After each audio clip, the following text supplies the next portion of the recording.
If you had walked through Victorian London, the first thing you would have noticed would not have been the fashion. It would have been the smell. Beneath the lace, corsets, and polished manners was a world of cesspools, toxic beauty products, filthy river water, and hygiene practices that now sound almost unreal. The Victorian age looked elegant from a distance. Up close it was often dirty, diseased, and deeply unsettling. Before we dive in, subscribe for more dark and fascinating stories from history and leave a comment below with another topic you'd like us to cover. The Victorians cared deeply about appearances. That much is true. But caring about appearances is not the same as living cleanly. In many cases, the age that looked polished on the surface was held together by practices that now seem shocking, desperate, or simply disgusting. Their homes, their clothes, their hair, their teeth, even their theories about illness reveal a society struggling to look civilized while still trapped in filth, fear, and guesswork. One of the fastest ways to destroy the fantasy of Victorian cleanliness is to start with laundry. Clothing had to be maintained somehow, especially in a culture that placed so much value on presentation. Stains and odors were treated with all kinds of household solutions. Chalk could be rubbed into greasy marks. Kerosene might be used against blood or grass stains. Milk was sometimes turned to for unwanted smells. Some of these methods sound odd but almost understandable, like improvised cleaning tricks from a harsher age. Then you get to bleaching. For that, some people soaked clothing in urine. It sounds like the kind of detail people invent just to make the past seem grotesque. But there was a reason for it. Urine contains ammonia, and ammonia works as a cleaning agent. To Victorian households, usefulness mattered more than revulsion. It did not matter that the process sounded revolting. If it whitened cloth, it had value. That alone says a lot about the gap between the era's polished image and its actual daily routines. The same contradiction shows up in the way Victorians handled their teeth. Tools for oral care existed, but access depended heavily on class. Better-off households could buy toothbrushes and toothpaste, but many others had to improvise with cheaper, rougher substitutes. Homemade tooth powders might contain chalk, soot, or powdered cuttlefish. Brushes, when people had them, were often stiff, coarse, and uncomfortable. They were not especially pleasant, but they were still beyond what some families could afford, so people found other methods. Chewing celery became one substitute because it was thought to scrape the teeth clean through abrasion. It was not a proper dental solution, but it was something. And something mattered in a period when letting dental problems worsen could be a nightmare. In some places, there were not even trained dentists nearby. If you needed a tooth pulled or some other oral problem dealt with, you might find yourself in the hands of a barber or a blacksmith instead. That is when Victorian hygiene stopped sounding quaint and starts sounding like a threat. And nowhere was that threat more obvious than in the management of waste. Early indoor toilets seemed modern and impressive. They promised convenience and privacy, and compared with outhouses or chamber pots, they must have felt like progress. But these early water closets arrived before the plumbing systems needed to make them truly sanitary. Waste often was not carried far away. Instead, it dropped into cesspools built beneath houses, sometimes right below the living space. At first, that might have seemed manageable, but cesspools do not solve the problem. They only hide it for a while. Eventually they fill, and when they do, the smell begins to creep upward until the entire house can feel contaminated by what lies underneath it. A respectable home could quite literally be sitting on its own stench. To keep these systems functioning, workers known as night soil men had to empty the pits. They removed the waste and sold it to farmers for fertilizer. The work was so offensive to public sensibilities that it was often restricted to nighttime.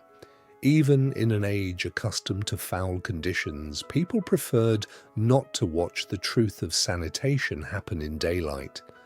That tells you everything about Victorian respectability. They depended on dirty labor, but they wanted it hidden. Bathing was no less revealing. Today, it feels obvious that washing the body should be simple. But in Victorian Britain, regular bathing was still becoming normalized, and many people approached it with uncertainty. Publishers even sold instructional books telling readers how to bathe, what to expect, and what rules they should follow. The existence of those guides says a lot. Bathing was not yet fully instinctive in the way it is now. It had to be taught, framed, and explained.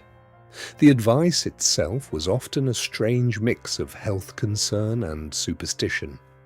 Some people were warned not to bathe too soon after a heavy meal.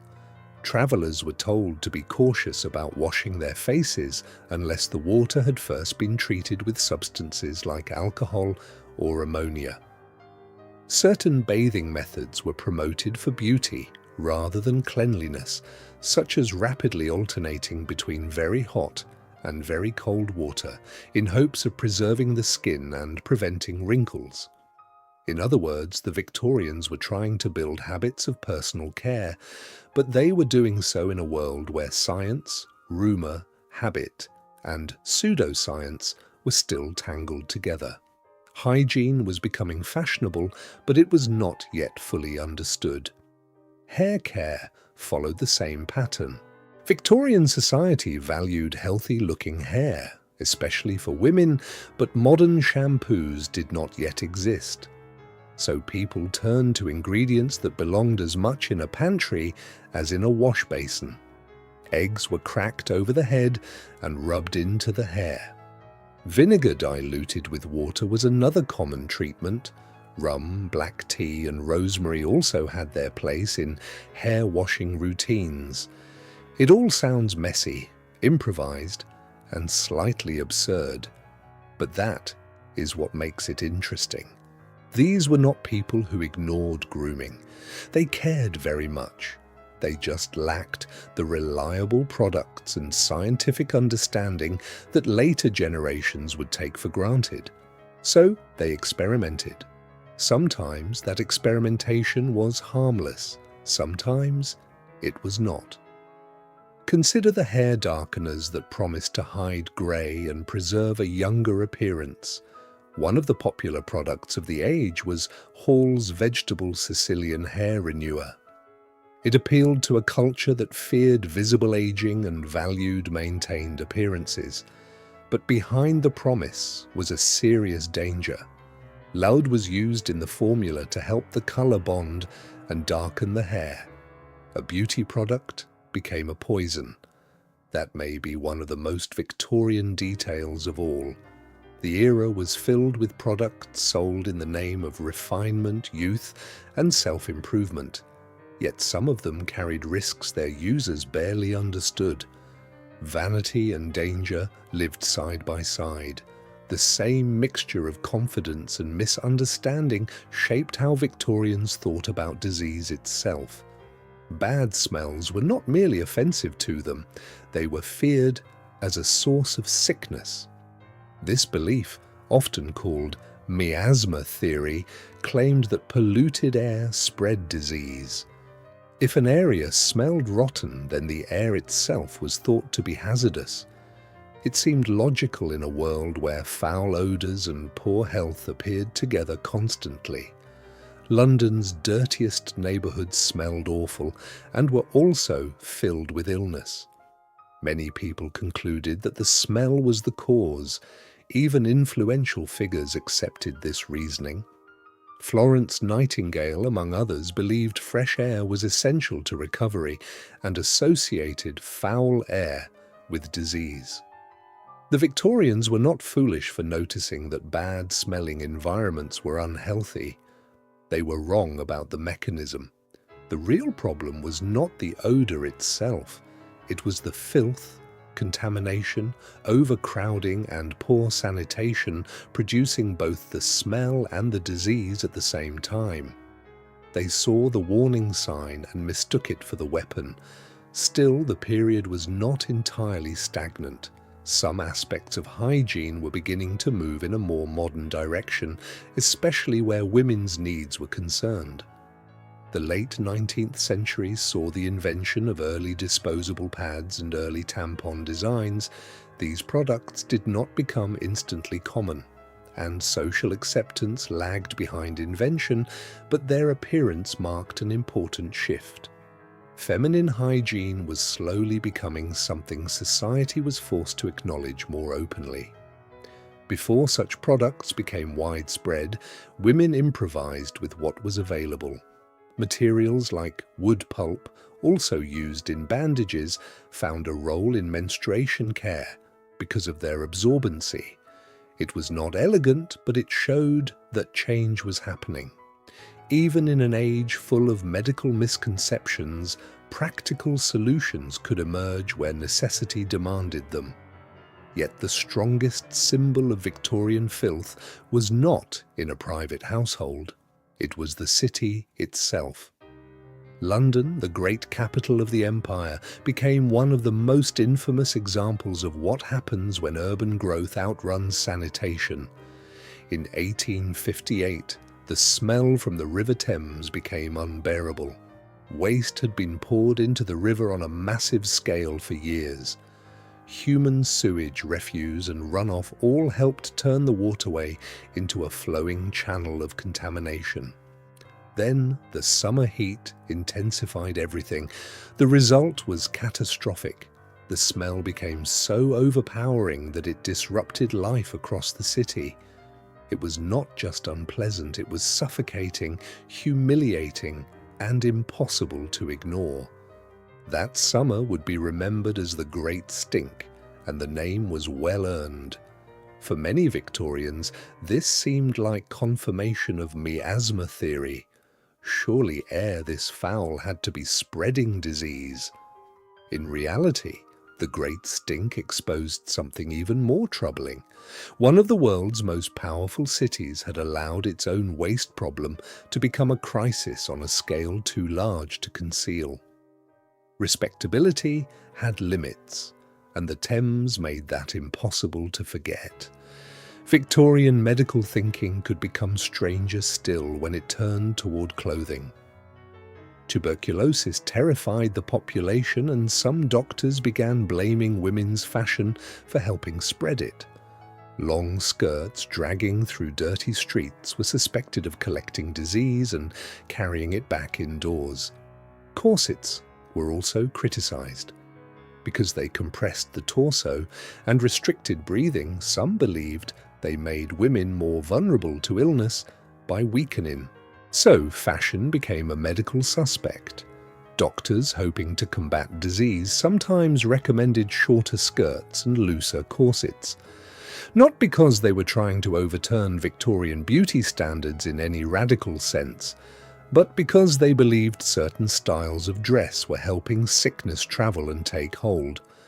The theory was flawed, but it shows again how Victorians tried to explain illness through what they could see, smell, and control physically. Public health fears also collided with sexuality in harsh ways. In London's poorest districts, prostitution was a common means of survival for many women. Sexually transmitted infections spread easily in a world with limited contraception and ineffective treatment.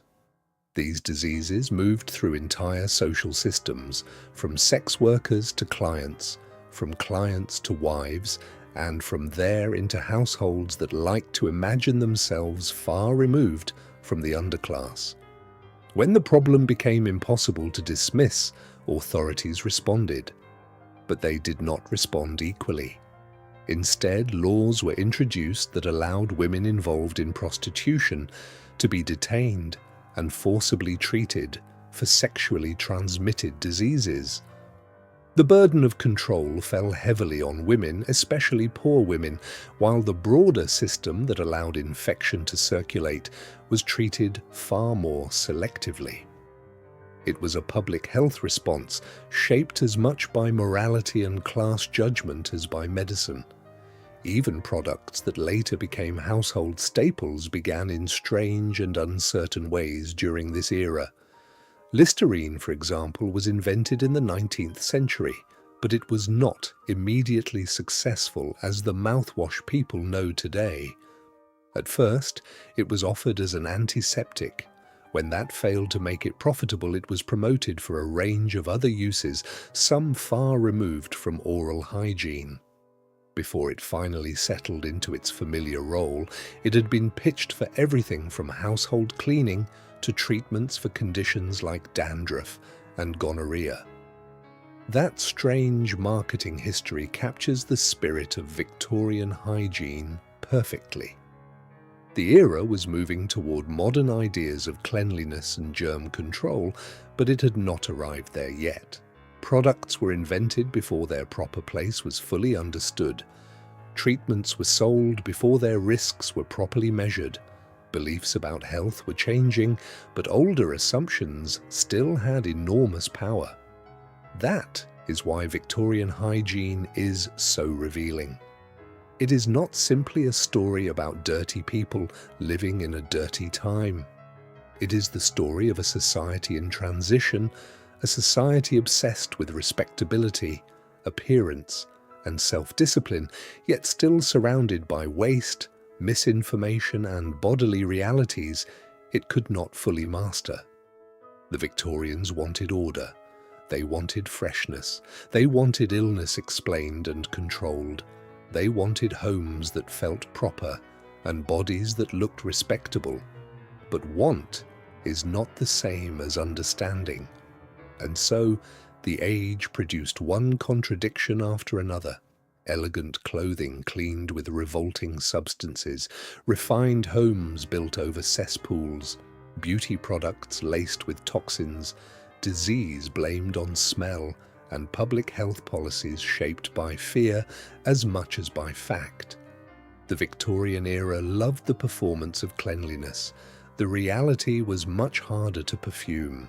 From the laundry basin to the hair tonic bottle, from the barber's chair to the sewage-filled Thames, Victorian hygiene was less a triumph of refinement than a record of how badly a society can want to look civilized while still living shoulder to shoulder with filth.